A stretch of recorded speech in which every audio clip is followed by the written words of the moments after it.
Hello everyone, welcome to this show and tell demo session. My name is Satish Muleti. I'm a postdoc at Weizmann Institute of Science, Israel. Here we present a single input, multi-output submicrowave radar system with unknown pulse shape. Before proceeding further, I would like to thank my colleagues Yariv Shavit, K. Shaparik, Moshe Neymar, and my PA, Professor Yonina Eldar.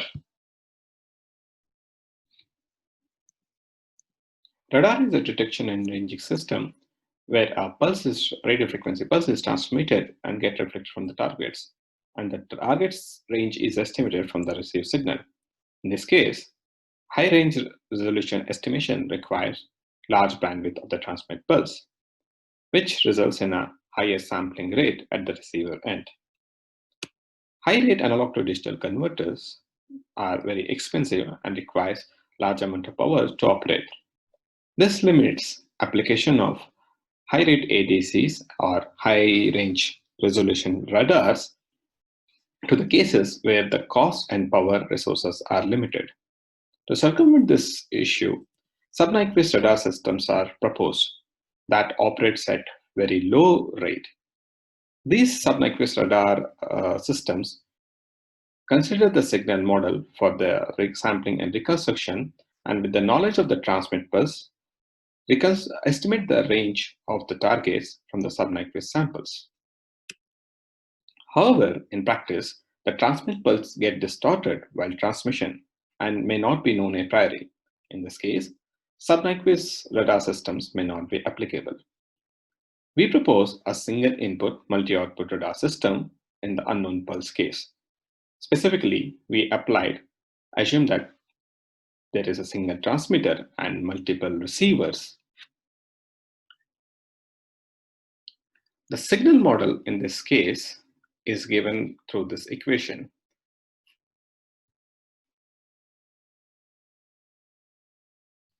In the MIMO radar system, the signal model is given through this equation, where FNT is signal received at an antenna, and it assuming that there are L targets consist of L shifted copies of the pulse H, which is a distorted version of the transmit pulse shape. We recall that in the sub-Nyquist systems, the H is known. Given this set of receive signal FNT, the goal is to estimate the time delays, TNLs, and the amplitudes, ANLs, up to a fundamental ambiguities of shift and scaling. To achieve this, we consider the Fourier samples of the received signals, which are given by this equation here. Further, assuming that the delays lie on a grid, the Fourier sample can be concisely written in a matrix vector form, as in this equation, where A is a partial DFT matrix and xn's are L sparse, and H here consists of Fourier samples of the unknown transmit pulse. We show that for a two-channel case, that is, for the two receivers, the time delays and amplitudes can be uniquely identified up to the fundamental ambiguities if number of Fourier samples are greater than 2L square.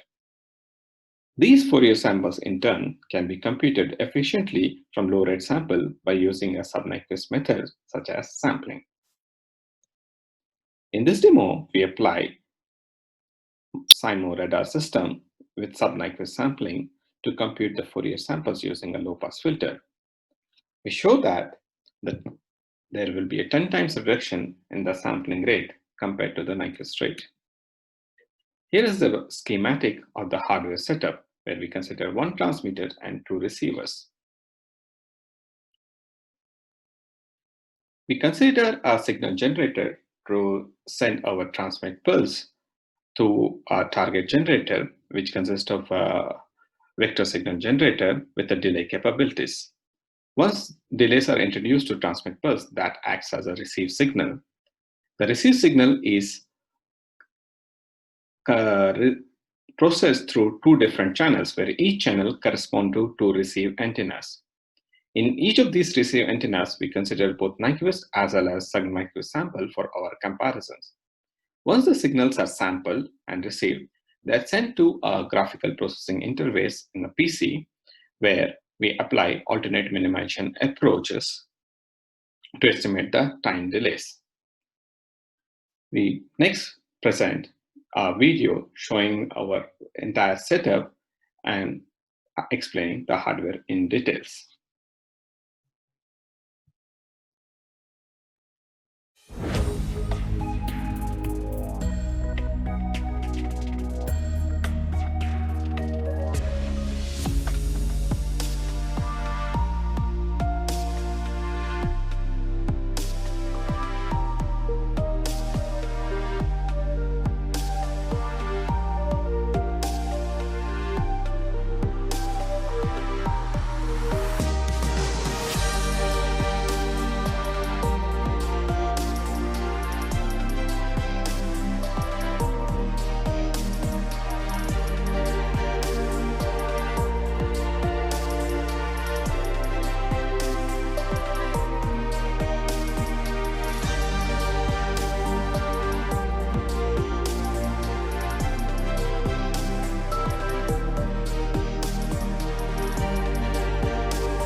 We have here an Rode & Schwarz RTO oscilloscope, and we have here an AMU baseband signal generator.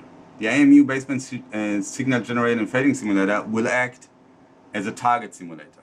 On the RTO, we have also a generator. On the generator, we can initialize a pulse of our request. This pulse is going through the AMU 200A, which acts here as a target simulator. On two different channels, we have 3 different delays replacing 3 different targets, and they are going out as baseband on 2 different channels. Those channels are then splitted into 4 different filters. We have one with 1 megahertz, 100 kilo, which is channel B in here. And the other one are the same filters for channel A, which comes out at here. We refer to one as the Nyquist filter and the lower one as the sub-Nyquist filter. Those then are taken into the oscilloscope. It has a certain sampling rate, which then via LAN is going to the PC to a post process on the GUI.